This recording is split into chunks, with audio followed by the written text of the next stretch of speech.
In these final few days of this monumental election, which will determine whether or not the country lasts a few more days or whether we could possibly restore it, Donald Trump is out on the campaign trail bringing his message of how we could do that, while Kamala Harris is rolling out new celebrities every day in order to try to dupe the mentally enslaved masses into voting for her in what is an obvious fake and synthetic campaign versus an organic, authentic one. Let's take a quick look at some of these buffoons and their lies. Sadly, one of the latest is Harrison Ford, Han Solo himself, Indiana Jones, who came forward for the first time to endorse a presidential candidate to spew these lies.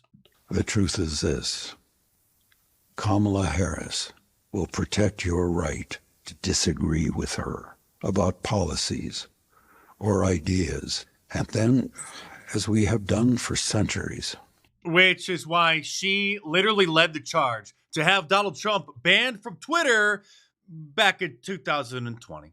Senator Warren, I just want to say that I was surprised to hear that you did not agree with me that on this subject of what should be the rules around corporate responsibility for these big tech companies, when I called on Twitter to suspend Donald Trump's account, that you did not agree. And I would urge you to join me, because here we have Donald Trump exercising his First Amendment rights on a social media platform that was designed to be the public town square, which you called for him to be banned from. Look, I've been voting for 64 years. Never really wanted to talk about it very much. But when dozens of former members of the Trump administration are sounding alarms, saying, for God's sake, don't do this again, you have to pay attention. Just like when they said that the Hunter Biden laptop was surely Russian disinformation, right? Leonardo DiCaprio, whose head mysteriously continues to grow and is approaching the size of a beach ball, also endorses Kamala because he is a fake environmentalist. Earlier this month, Hurricanes Helene and Milton devastated parts of Florida, Georgia, and North Carolina. Yes, and because the Biden administration wasted all of FEMA's money on illegal aliens, they really didn't have the resources to help those people. Families lost homes, livelihoods, and loved ones to some of the strongest Atlantic hurricanes ever recorded. These storms have done an estimated $100 billion in damage, and make no mistake, these unnatural disasters were caused by climate change.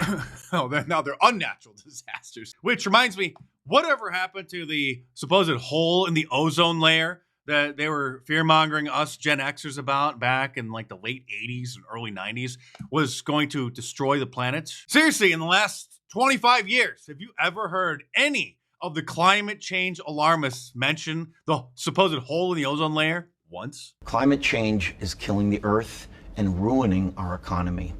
We need a bold step forward to save our economy, our planet, and ourselves. That's why I'm voting for Kamala Harris. Well, that's all we need to know. You, sir, are a moron. But not anywhere as big of a moron as Seth Rogen, who loves weed more than Joe Biden loves sniffing children. Hi. So Kamala Harris was just asked point blank what her thoughts on weed are. Let's listen to what she said. I just feel strongly people should not be going to jail for smoking weed. That's pretty much the stance of virtually everyone in this country now, and has been for decades. And you were actually the one putting them in jail when you were Attorney General in California. know historically what that has meant and who has gone to jail. Mm-hmm. Oh, because it's been disproportionately affecting black people. And by the way, nobody goes to jail for smoking weed. People go to jail for growing weed or selling weed, but not for smoking it. So, of course, she had to make it into a racial issue because it's not just about decriminalizing it as a safer alternative than alcohol. It's because too many black people went to jail for selling drugs. Kamala Harris was the first major party presidential nominee in history to have ever called for weed legalization. And if we want to see weed legalized at the federal level, we have to make sure Kamala Harris wins and Democrats get control of Congress. I'm sorry, but you really got to be a moron if you are a single issue voter and your issue is legalizing weed. Which, by the way, I actually think it should be fully legal. I mean, half of the states have it legalized either medically or recreationally. So this is a long overdue policy. But again, Kamala's trying to make it into a racial issue, trying to pander to the black people. Perhaps the most cringeworthy endorsement of all came from the Avengers, who put together this propaganda piece. Hi, you guys. Hi, Avengers. Hi. Thank you Hey, for Scarlett. jumping on the call. Whoa. I think you mean assembling. I said assembling. Don, that's pretty good. No, they thought it was funny. Scarlett, it is our pleasure Funny to who? to come together and to get the vote out this election. Come on. Yeah, how can we be of service? Well, how about we start with what our voting plans are going to be, who we're going to bring to the polls with us, that sort of thing. Just No, how about we stop seeing celebrities as experts in everything and instead just view them as good old-fashioned entertainers instead? MSNBC interrupted their regularly scheduled propaganda to bring their viewers this breaking news once a guy who bounces a basketball around decided to endorse Camel Face. Huge news breaking moments ago. If you're a fan of excellence on the court and democracy in general, NBA superstar LeBron James has announced his endorsement for Vice President Kamala Harris. Huge news, they say. Some guy who bounces a ball around and has an opinion, and it's breaking news. Will Ferrell and this fairy decided to embarrass themselves by donning these loud white men for Kamala t-shirts and then attempting to do a supposedly funny man on the street bit. Hey guys, it's Billy. I am back on the street with the one and only Will Ferrell, and we are out here today to represent a very important voting demographic, loud white men for Kamala Harris. So you ready, Will? Are you ready for the cringe? Because it gets even worse. Brace yourselves. Sir, we're loud white men for Kamala. Join the call. Join the call! hell yeah, I'm in. Yeah, who are you voting for? Kamala Harris. Yes, exactly. Have you voted yet? Mail-in ballot. Oh, mail-in ballot! Sir, we're loud white men for Kamala. Join the call. Yes. Yes, I support Kamala. yes, that's not that loud, but louder. Oh, louder. Yes. I support Kamala. Louder! I support Kamala. Yes! Then, of course, there's Robert De Niro, who you can barely see over the podium here because he forgot to wear his platform shoes, which he always wears on set of his movies so that he can be boosted by about 3 inches so that people don't realize that he's only 5'4". Perhaps the most pathetic endorsement came from Rick Steves, who is best known for his PBS documentary series, where he travels all around the world to various different countries and hangs out with various different cultures. They're very well done, which makes this endorsement all that much more sad. Hey, I'm Rick Steves. I'm in Berlin. I'm standing in front of the People's House here. That's the Reichstag. So you already know what's coming. And Berlin is so steeped in history, and you got to be thinking of their nightmare with fascism. And you know, Hitler was elected to their parliament, and he was part of a coalition, and his party was in the minority, but he ended up legally becoming the chancellor and then the dictator because he just wanted to be dictator for a day. And there was a handful of people in here who opposed Hitler, refused to do the proper salute, refused to kiss his ring and wear his uniform. And these are the Kinzingers, the Liz Cheneys, the Mitt Romneys, the Charles Schumers, and so on of German democracy in 1932. And speaking of Liz Cheney, her father, Dick Cheney, Darth Cheney, also endorsed Kamala, who for years the left wanted indicted for war crimes for his involvement in getting us into the Iraq War based on lies. But now they're celebrating him as bravely breaking away from the Republican Party.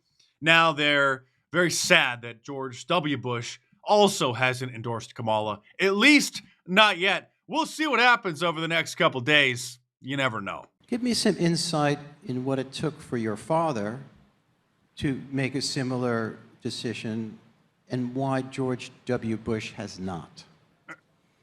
Well, it was not a difficult decision at all for my dad.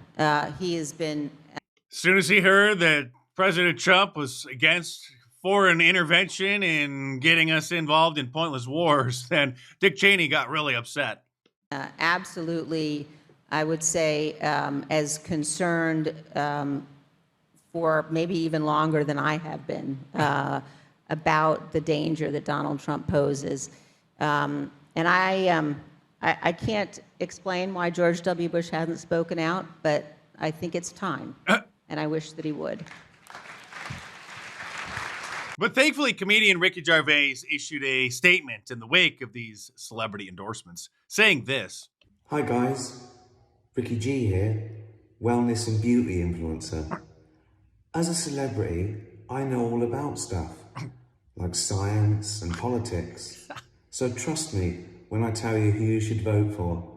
If you don't vote the right way, that's like a hate crime, and it makes me sad and angry, and I'll leave the country. And you don't want that. The funniest part is these celebrities are making it seem as if they're risking their career and they're being extremely brave. They're putting it all on the line to endorse the same candidate that all the other celebrities are endorsing. Being brave means supporting Donald Trump, which can and does easily end one's career. But we don't need Hollywood celebrities because we have average, ordinary Americans like you. And if you're one of those people who thinks that the system is so rigged and you're not going to vote anymore because you voted in 2020 and they did what they did and there's no chance that he's going to win, then you are pathetic. You and people like you could very well be the reason that Donald Trump loses if he does, because you're creating a self-fulfilling prophecy. When if you actually would have voted, then your votes may very well have made the difference and put him over the edge, because all we need to do is overcome the margin of fraud. Giving up and not even trying is beyond pathetic. And I saw some of the comments in one of my previous videos when I said that you are garbage if you do not vote for Donald Trump. Some of these people were very upset. That video actually lost me some subscribers because apparently there's some snowflakes in my own audience. So if that's you, then goodbye. We don't want you around here because I guarantee that that loser mentality manifests itself in various other aspects in your own life. So if that's one of you, and they're very few and far between, but they're out there, I saw the comments, then this is a wake-up call. So get ready to get out and vote because the fate of our nation, the fate of our world is coming down to the wire. Subscribe to my channel if you're new here and check back on a regular basis. Thanks to all your support. Stay tuned, and I will see you soon.